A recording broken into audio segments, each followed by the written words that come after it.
حضرت غوث پاک جیلانی شیخ عبدالقادر رضی اللہ تعالیٰ غوث اعظم درمیان اولیاء چو محمد درمیان انبیاء۔ غوث اعظم کا ولیوں میں وہی مقام ہے جو نبیوں میں رسول کریم کا مقام ہے۔ حضرت غوث پاک رضی اللہ تعالیٰ عنہ کو اللہ نے بڑے اعزازات سے نوازا۔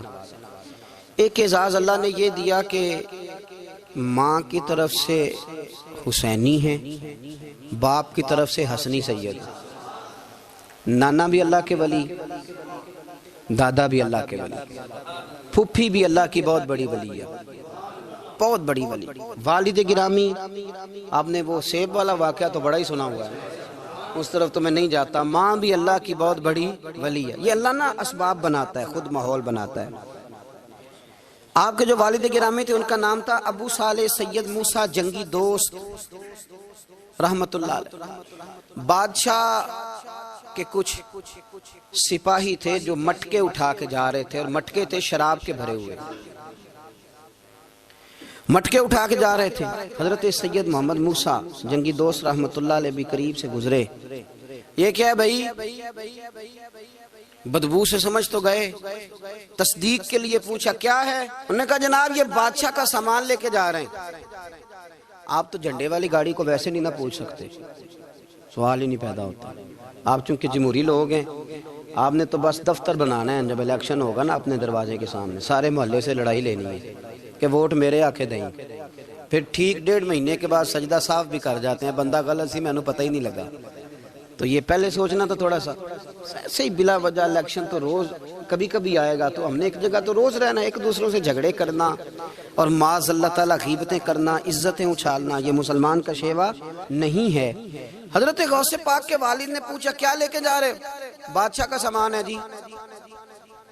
ہاتھ میں ڈنڈا تھا، 3 مٹکے تھے شراب کے بھرے ہوئے، زور سے ایک ایک ڈنڈا مٹکوں پہ مارا تو مٹکے ان کے سروں پہ ٹوٹ گئے۔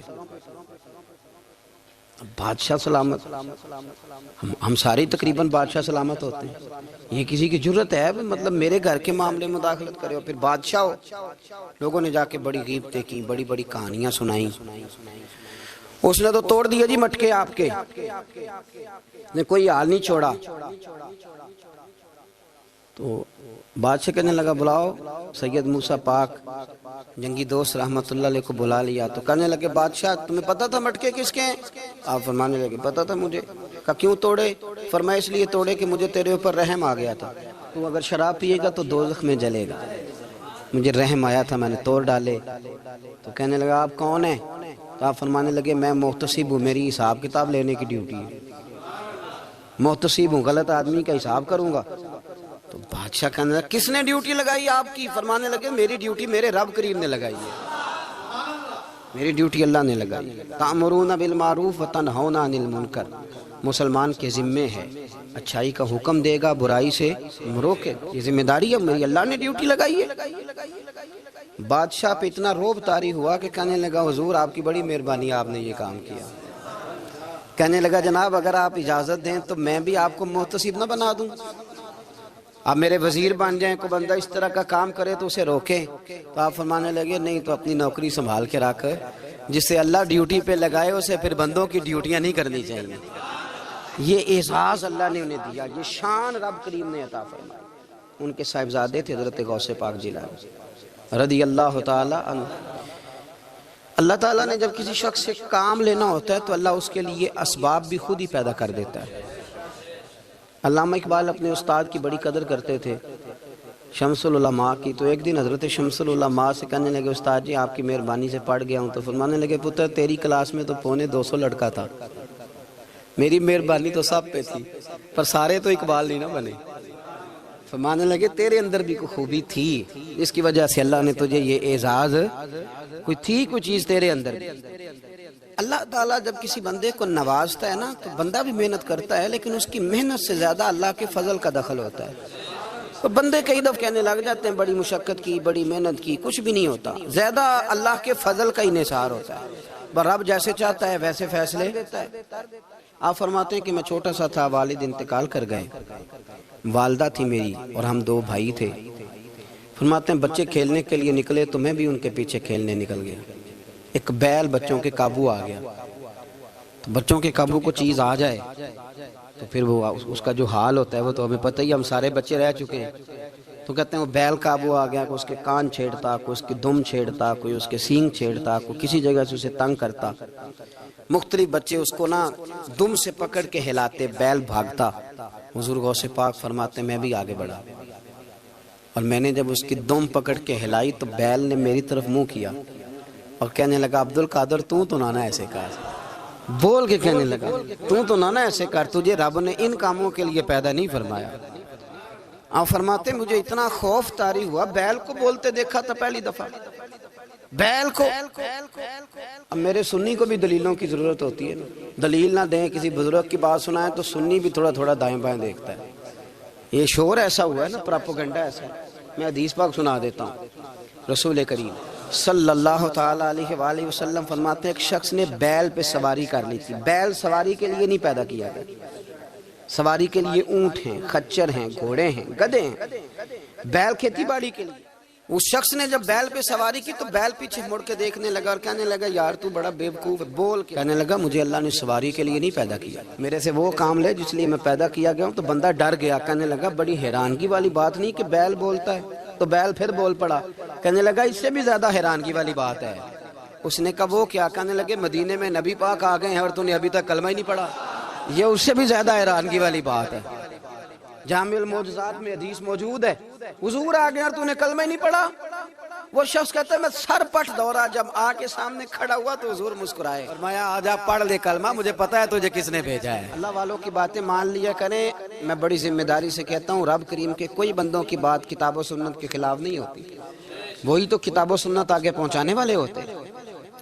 تو حضور غوث پاک فرماتے ہیں میں وہ ڈر کے گھر آیا، جب گھر پہنچا تو میرے کانوں میں آواز آ رہی تھی لبیک اللہم لبیک لبیک لا شریک لک لبیک۔ فرماتے میں چھت پہ چڑھا اور میں نے جیلان میں اپنی چھت پہ کھڑے ہو کے دیکھا، تم حج کے دن تھے، میری سیدھی نظر میدان عرفات پہ گئی، لوگ میدان عرفات میں بیٹھ کے لبیک لبیک پڑھ رہے تھے۔ پہلے میں وہاں سے ڈر کے آیا، پھر چھت سے ڈر کے نیچے اترا، ماں کو ساری بات بتائی تو کہتی میری ماں کہنے لگی بیٹے جب تو پیدا ہونے والا تھا تو مجھے بڑی بشارتیں ملتی۔ فرماتے ہیں ماں نے نا کھولا بکسا صندوق تو 80 دینار نکالے، فرمایا پتر تم 2 بھائی ہو اور تمہارا باپ کل جاگیر 80 دینار چھوڑ گیا، 80 40 تمہارے 40 تمہارے بھائی کے۔ فرمایا بیٹا ایک بات کا خیال رکھنا، میں عورت ہوں، تمہارا باپ کوئی نہیں، بھائی چھوٹا ہے، میں پیچھے نہیں آ سکتی، یہ 40 دینار لے جا اور جا بغداد چلا جا کے تعلیم حاصل کر، بیٹے میں پہنچ نہیں سکتی، خیال رکھنا۔ غوث پاک فرماتے ہیں 12 سال میں نے تعلیم حاصل کی یارو، میں نے پتے بھی کھائے، اور خود آپ کا فرمان موجود ہے، فرماتے ہیں ایسی سختیاں بھی دیکھیں، ایسی سختیاں بھی دیکھیں کہ پتھروں اور پہاڑوں پہ گزرتی تو شاید پگھل جاتے، لیکن میں نے اپنے نبی کا دین پڑھا۔ اب تو پیر کے گھر میں جو پیدا ہوتا ہے وہ علم لدنی والا ہوتا ہے، میں تو صاحب دا پتر ہے، او خدا کے بندے صبر کر۔ اگر غوث پاک حسنی حسینی سید ہو کے باقاعدہ پھٹی پہ بیٹھ کے پڑھتے ہیں، تو کس پیر کا مرید ہو گیا جسے علم ہی کوئی نہیں، جو جاہل آدمی ہے؟ یہ ضروری ہے، علوم دینیاں ضروری ہیں، اس کے بغیر کام نہیں چلتا۔ اور غوث پاک رضی اللہ تعالیٰ عنہ کی آپ پوری زندگی پڑھ کے دیکھ لیں، غوث پاک تمام اولیاء کے امام ہیں، ساری زندگی۔ غوث اعظم سے کسی نے پوچھا آپ نے سب سے زیادہ دین کا کام کس طرح کیا، تو فرماتے ہیں تقریر کے ذریعے۔ اب تقریر کرنے والا مولوی ہوتا ہے اور تویز دینے والا، سبحان اللہ۔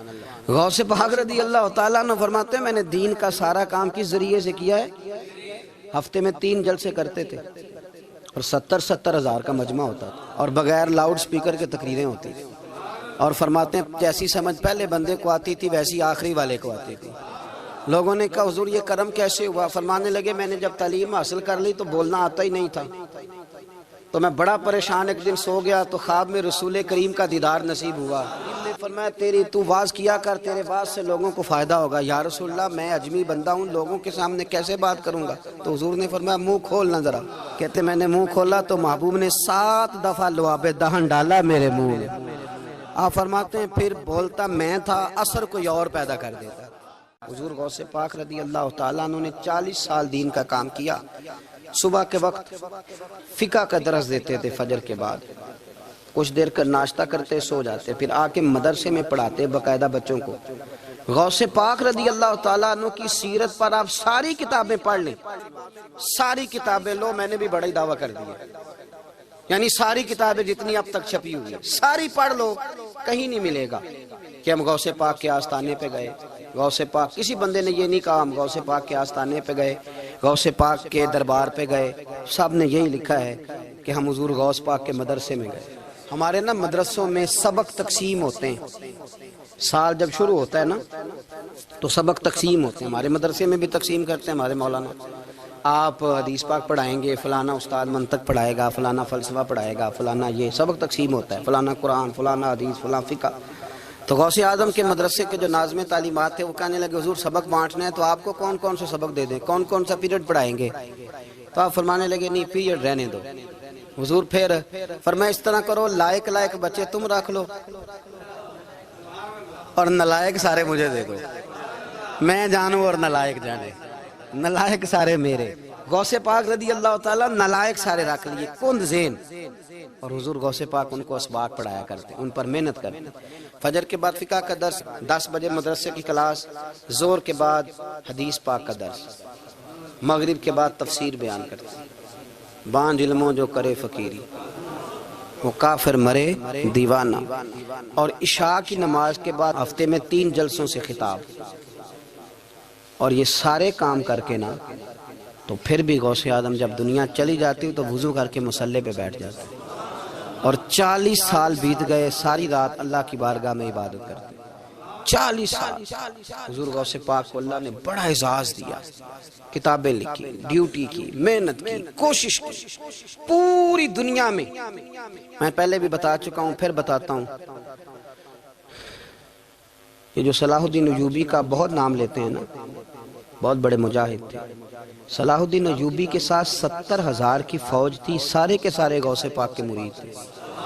صلاح الدین ایوبی نے حضور غوث پاک کی زیارت نہیں کی، پر تعلیم غوث پاک کے مدرسے میں حاصل کی۔ اس کو بڑا شوق ہو نا کتابیں دیکھنے کا، وہ میرے پاس آئے، میں دکھاؤں گا انشاءاللہ۔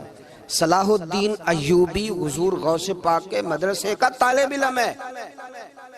یہ آپ کے ملک میں 2-3 دن سے رٹا چل رہا ہے، وکیلوں کا، ڈاکٹروں کا، کل سے یونیورسٹی کا بھی چل گیا ہے۔ یہ لڑائی کسی مولوی 2 گروپوں میں ہوئی ہوتی نا، چلو نام بولو، میں نے پتہ ہے اگلی گل دے، کسی مولویوں کے 2 مدرسوں میں ہوتی نا تو جو طوفان اٹھنا تھا نا ہر چوک میں، مولوی لڑاندے ہی بڑا نہیں یہ بڑی۔ میں نے دعوت دی تھی پرسوں، میں نے کہا جب وکیل مکمل تعلیم کر لینا اسے 2 سال مدرسے میں لاؤ، ہم اسے سکھائیں گے اٹھنا کیسے ہے، بیٹھنا کیسے ہے، ان کو لاؤ، اس لیے کہ ہم اپنی بات نہیں بتائیں گے، ہم بتائیں گے محمد عربی کی باتیں صلی اللہ علیہ۔ مہربانی کرو، مجھے کوئی شکوہ نہیں ان سے، کوئی کسی قسم کا نہیں، اس لیے کہ ہمارے ملک میں نا احتجاج کا کلچر پروموٹ کیا گیا، ہم نے یہ ماحول بنا کے دیا ہے سڑک بلاک کرنے کا۔ یہ ہمارے قریب ایک گاؤں ہے تو روز ڈکیتیاں ہوتی تھیں، بچہ بھی قتل، پولیس والے سنتے ہی نہیں تھے، ان بیچاروں نے روڈ بلاک کیا تو سب صحیح ہو گیا، اسی وقت سارا کچھ ہو گیا، اب پہرے داری بھی لگتی ہے، اب جناب چوکیاں بھی قائم ہو گئی، سب کچھ ہو رہا ہے۔ مزاج بنا دیا ہم نے، یہ عدم برداشت ہے، یہ کلچر خطرناک ہے، یہ کلچر تباہ کرے۔ وکیل کوئی غیر نہیں، ہمارے اپنے بھائی ہیں، کون ہے وہ؟ ڈاکٹر کون ہے؟ ہمارے اپنے۔ یہ جو بچے یونیورسٹی میں لڑے کون ہیں؟ ہمارے اپنے۔ ہم ان کو کاٹ کے نہیں پھینک سکتے، یہ کوئی دوسرے لوگ نہیں، سب کو ضرورت ہے ایک دوسرے کی، لیکن خدا را مہربانی کرو، معاشرے میں برداشت کا کلچر پیدا کرو، سکون کا کلچر پیدا کرو، سہنا سیکھو۔ سنو ایک بات کرتا ہوں، اللہ کرے کہ میں سمجھا سکوں، سارے فیصلے خود نہ کرو۔ اگر تمہیں نظر آئے نا کہ آپ کے ساتھ کہیں ناانصافی بھی ہو رہی ہے تو ساری عدالتیں دنیا میں نہیں لگنی، ایک قیامت میں بھی لگنی ہے۔ ہاں امام حسن کو زہر دے دیا گیا تو امام حسین کہنے لگے بھائی بتاؤ کس نے دیا ہے؟ فرمایا حسین اگر وہ نہیں جس پر مجھے شک ہے تو میں کسی آدمی کا بلا وجہ تمہیں نام کیوں بتا دوں؟ کہا پھر بھائی آپ اشارہ تو نہیں بتا دیں؟ تو فرمایا حسین اگر وہی ہے نا جس پر مجھے شک ہے تو پھر بھی میں نے فیصلہ اپنے رب پہ چھوڑ دیا۔ فرمایا میرے رب سے زیادہ بہتر فیصلے کرنے والا کوئی موجود کچھ فیصلے اللہ پہ چھوڑ دو. آپ یقین کریں آپ کو بڑا ہی مزہ آئے گا, آپ کو سکون آئے گا زندگی میں. کچھ فیصلے اللہ پہ چھوڑو, برداشت کا کلچر پروموٹ کریں اس وطن کے اندر. یہ بڑا پیارا ملک ہے, اس میں برداشت کا کلچر پیدا کریں. وکیل کو ہر وقت ڈاکٹر کی ضرورت ہے, ڈاکٹر کو ہر وقت وکیل کی ضرورت ہے. ہم ایک دوسرے کے بغیر دیکھیں نا, میں نے آئین بھی رکھا ہوا ہے پاکستان کا, لیکن اس کے باوجود کو مسئلہ بن جائے تو میں کسی وکیل صاحب کو فون کرتا ہوں, میرے دوست ہے, میں پوچھتا ہوں کہ یار یہ مسئلہ ہے, اس کا کیا حل ہے. ہم مل کے رہتے ہیں معاشرے میں. برداشت کے کلچر کو پروموٹ کریں, پیار کریں, محبت بانٹیں. یہ وطن ہے, اس کو مل کے سنواریں گے تو انشاءاللہ تعالیٰ یہ رسول اللہ کے دین کا قلعہ بنے گا بڑا مضبوط. اس سے پیار کریں. مثبت غلط بات ہے تو اس کو آپ سمجھائیں, اس پر تبلیغ کریں, لیکن یہ نہ کریں کہ آپ عدم برداشت کا ماحول پیدا کریں. حضور غوث پاک رضی اللہ تعالیٰ عنہ دین کا کام. ایک بات, اللہ والوں کے پاس لوگ دعاؤں کے لیے جاتے ہیں. کیوں جاتے ہیں؟ سنو, میرے ساتھ ایک شخص رہتا ہے, صبح سے شام تک میری ڈیوٹی کرتا ہے, نوکری کرتا ہے, خدمت کرتا ہے, گاڑی چلاتا ہے, یہ کرتا ہے, وہ کرتا ہے. ایک صاحب ہیں جو 3 سال کے بعد ملتے ہیں. وہ جو 3 سال کے بعد ملتے ہیں وہ شکوہ کرتے ہیں کہ پیر صاحب اس کی بات زیادہ مانتے ہیں. تو پیر صاحب اب کدھر جائیں, یہ سارا دن پیر صاحب کی مانتا ہے. نہیں سمجھ آ رہی ہے آپ کو بات؟ یہ مزاج ہے نا جی.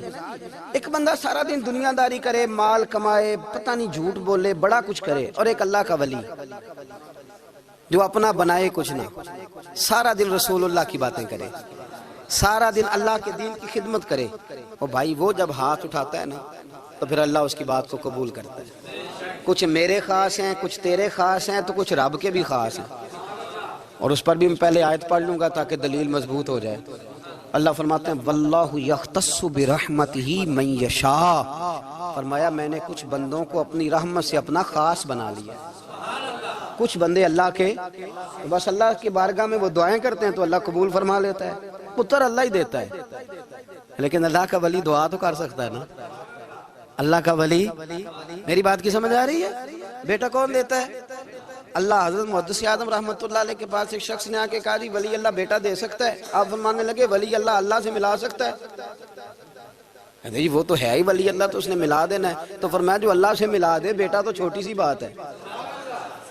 تو دیکھ نہ کہ جو اللہ تک تجھے لے گیا تو پھر پتر پیچھے رہ گئے. لیکن بیٹا دیتا کون ہے؟ بول کے بتائیں, بول کے. اللہ دیتا ہے. دعا کون کرتا ہے؟ اللہ کا ولی دعا کر دیتا ہے. بی بی آ گئی روتی ہوئی غوث پاک کے پاس, کہنے لگی 6 بیٹیاں ہیں.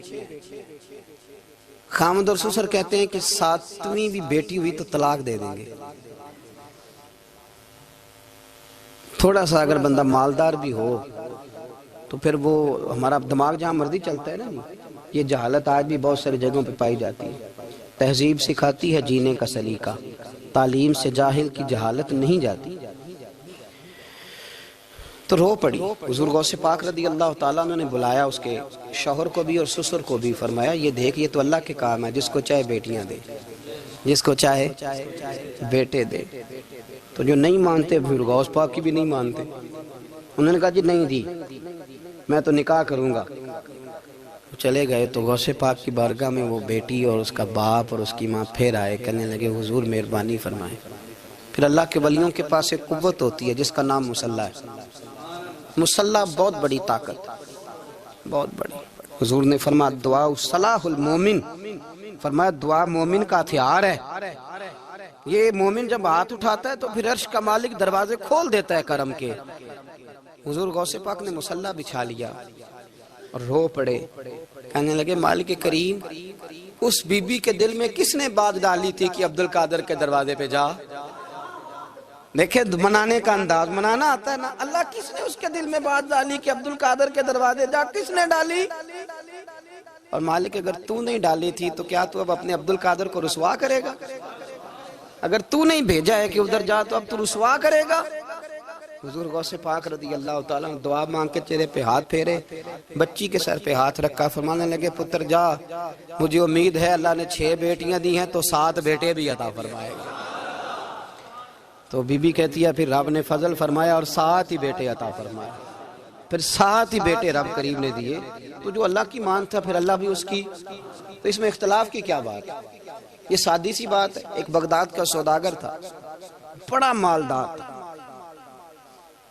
ایک دن اس نے بغداد کے سارے علماء اور مشائخ کی دعوت پکائی تو غوث پاک کے پاس بھی آیا، کہنے لگا حضور شام کا کھانا ہے۔ آپ نے اس کا چہرہ دیکھا تو وہ رو پڑا، کہنے لگا بغداد کے پیر انکار نہ کرنا۔ آپ نے فرمایا تو جا میں آؤں گا۔ شاگرد مرید کہنے لگے حضرت جی آپ بڑی مشغولیت تھی شام کو۔ فرمایا اتنا بڑا آدمی جب رو پڑتا ہے تو لگتا ہے بڑا مجبور ہے، چلیں گے۔ شام کو جب اس کے دروازے پہ گئے تو کھانا بھی اس نے چنا تو ساتھ اس نے ایک ٹوکرا ایک صندوق بھی لا کے رکھا، اوپر سے خالی۔ جب غوث پاک نے اٹھ کے دیکھا تو اندر اس سوداگر کا بیٹا، اس تاجر کا بیٹا، دونوں ٹانگوں سے معذور، دونوں ہاتھوں سے معذور، ایک ہی بیٹا اپاہج ہے۔ وہ تاجر رو پڑا، کہنے لگا حضور بڑی دنیا جانتی ہے، بڑا مال ہے، اور جب تنہا بیٹھتا ہوں تو کھول کے روتا ہوں۔ وہ بے نیاز ہے نا، ساری زندگی کے بعد ایک بیٹا دیا تو وہ بھی اپاہج ہے۔ حضور بال سفید ہو گئے، لوگوں کی اولاد بڑھاپے کا سہارا بنتی ہے، میں بوڑھے وقت میں اس کو اٹھا کے پیشاب پخانے کے لیے لے کے جاتا ہوں۔ بغداد کے عبد القادر سنا ہے جب تو دعا مانگتا ہے تو رب قبول فرما لیتا ہے، تو مہربانی فرما اگر میرا پتر ٹھیک ہو جائے، میرا زور کوئی نہیں مالک، بے نیاز ہی بڑا ہے، اگر مہربانی ہو جائے۔ تو غوث پاک نے پھر مصلی بچھایا، مصلی بچھا کے کہنے لگے مالک تو اپنے بندوں کے دل میری طرف کیوں موڑتا ہے، اور اگر موڑتا ہے تو پھر رحمت کی نظر فرما، بندہ نوازی فرما۔ ایک باپ اتنے رو رو کے آنسو بہا رہا ہے تو کرم نوازی فرما۔ حضور غوث پاک نے ابھی چہرے پر ہاتھ نہیں پھیرے کہ بچہ اللہ اکبر کہتا ہوا صندوق سے باہر نکل آیا۔